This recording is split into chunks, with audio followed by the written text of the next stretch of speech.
ماں کی عظمت کو سمجھنا، خصوصیت کے ساتھ والدین میں بھی ماں کی عظمت ہو. ماں، پچھلی مجلسوں میں یہ ذکر آ چکا ہے اور آپ متواتر منبر سے سنتے ہی رہتے ہیں کہ ماں ایک اکیڈمی کا نام ہے، ماں ایک انسٹیٹیوشن کا نام ہے، بچے کا پہلا مدرسہ ماں کی گود ہے. اور جو اس گود سے سیکھتا ہے وہ ایسا ثبت ہو جاتا ہے کہ اس سے زیادہ نقش اور کسی بھی سیکھی ہوئی چیز کا نہیں ہوتا. اس طرح سے چھپ جاتا ہے ماں کا سکھایا ہوا. ماں کی عظمت.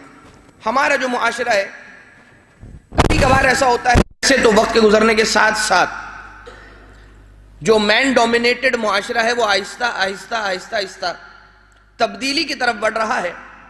لیکن اگر آپ دیکھیں وہ افراد کے جو کہنے والے کہ مرد ہی ہیں کہ جن کی وجہ سے کائنات واقعی ہے، مرد ہی ہیں کہ جو اچھا کرتے ہیں، مرد ہی ہیں کہ جنہوں نے ابھی تک بچا کر رکھا ہے، ورنہ عورتیں ہوتی تو انہوں نے تو ابھی تک ڈبا دیا ہوتا. فقط کچھ مثالیں آپ کے سامنے عرض کر دوں تاکہ اس بات کی طرف بھی کچھ ہماری توجہ مبذول ہو سکے کہ واقعتاً عورت کا کتنا بڑا کردار ہے معاشرہ اسلامیہ میں بھی اور شریعت کے اندر بھی. اور خدا تعالیٰ نے بھی اسے امپورٹنس دیا ہے. متواتر قرآن کریم کی آیتیں ہیں کہ ماں کی عظمت کو بیان کیا جا رہا ہے تربیت اولاد کے حوالے سے، اور احادیث ہیں اور واقعات ہیں کہ جو آپ سنتے ہی رہتے ہیں.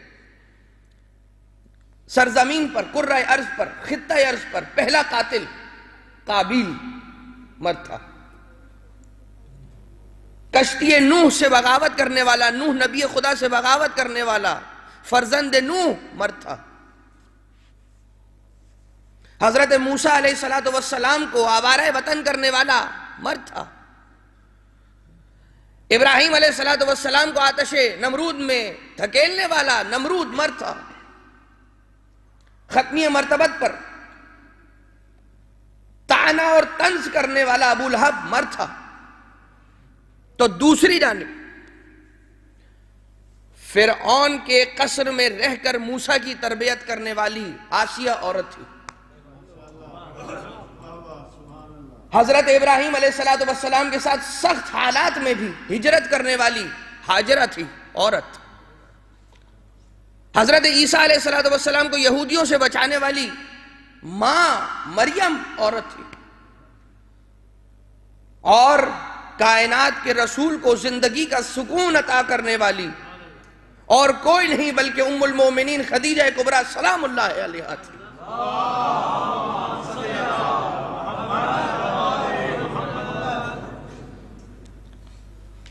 اب چونکہ یہ بات مثالاً پیش کی گئی ہے ایک بات کو سمجھانے کے لیے کہ ہمیں بالکل اسی انداز سے سرسری طور پر خواتین اور عورتوں کی امپورٹنس کو ڈسکارڈ نہیں کرنا چاہیے. یہ تو آج ویسٹ نے فریڈم آف ویمن کے نام پر عورت کو بے لباس کر کے، عورت کی قدر کو ختم کر کے اسے ایک پراپرٹی فار سیل کے طور پر لوگوں کے سامنے رکھ دیا ہے.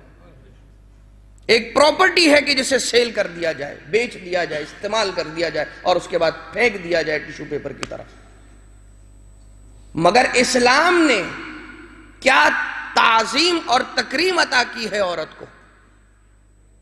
جناب خدیجہ کا کردار آپ دیکھ رہے ہیں، جناب ہاجرہ کا کردار آپ دیکھ رہے ہیں. حضرت ابراہیم علیہ السلام بات کہیں کی کہیں نہ نکل جائے. حضرت ابراہیم علیہ السلام اگر جناب ہاجرہ کا سپورٹ نہ ہوتا خانہ کعبہ کی تعمیر کے لیے کیسے جا سکتے تھے؟ اگر جناب خدیجہ کا سپورٹ رسول اکرم کو نہ ہوتا تو کس انداز سے تبلیغ اسلام کے وہ فرائض انجام پاتے جو جناب سیدہ کی مدد سے ہوئے.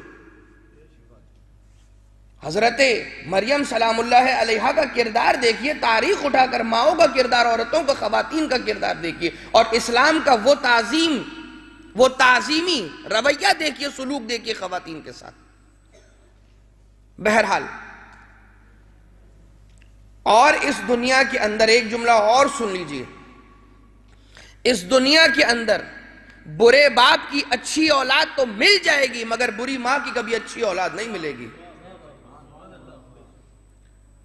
اور اس کی مثالیں ہمارے سامنے. شیخ اعظم انصاری رحمۃ اللہ تعالی علیہ مائل سٹون علم اصول فقہ کا کتاب رسائل لکھنے والے، اور ایسا اسے اسلوب دینے والے کہ جو اس سے پہلے کبھی اسلوب موجود نہیں تھا علم اصول فقہ کے اعتبار سے۔ ایک مائل سٹون ہے علم اصول فقہ۔ دو بڑے علم حوزہ علمیہ میں پڑھائے جانے والے، علم فقہ اور علم اصول فقہ، اور باقی علوم کو اعلیٰ بناتے ہوئے اور باقی علوم کی مدد حاصل کرتے ہوئے انسان مرجعیت کی منزل تک پہنچتا ہے اور استنباط حکم شرعی کی منزل تک پہنچتا ہے۔ بہرحال شیخ اعظم انصاری کی عظمت کے لیے ایک جملہ سن لیجئے کہ آپ کی خود تائید فرمائی امام وقت، امام عصر والزمان عجل اللہ تعالی فرجہ الشریف۔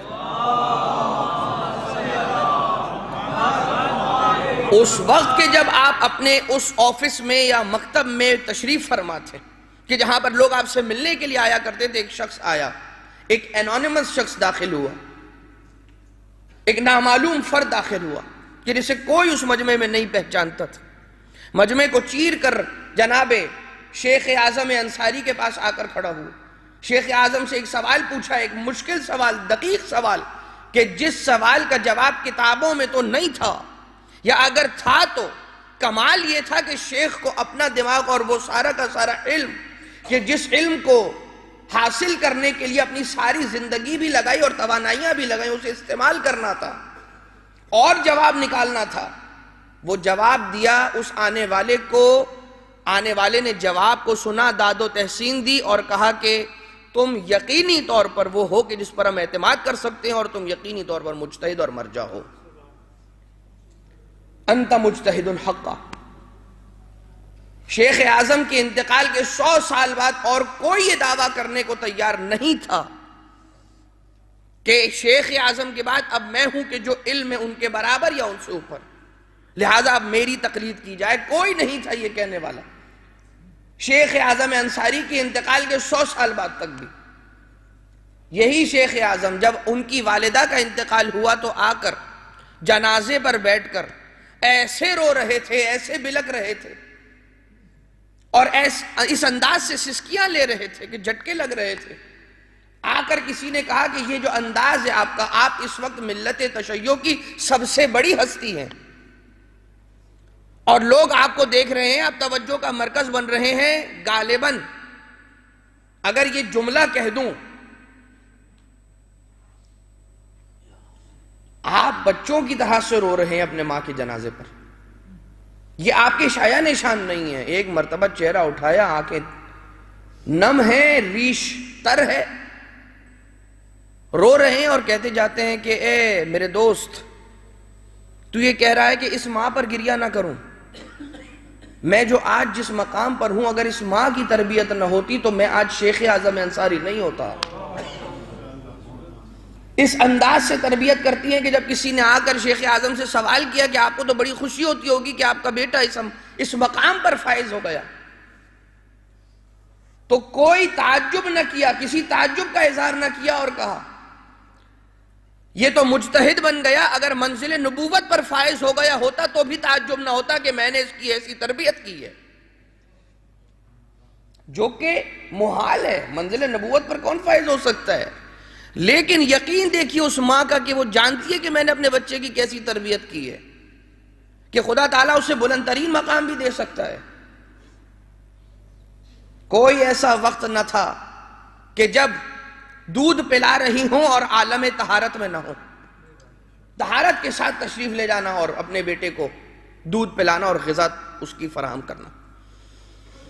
لہذا ماں کی بات ہو رہی تھی، اور یہ جملہ آپ نے سنا کہ آپ کو برے باپ کے اچھے بیٹے تو مل جائیں گے، مگر بری ماں کے کبھی اچھے بیٹے اور اچھی اولادیں نہیں ملیں گی۔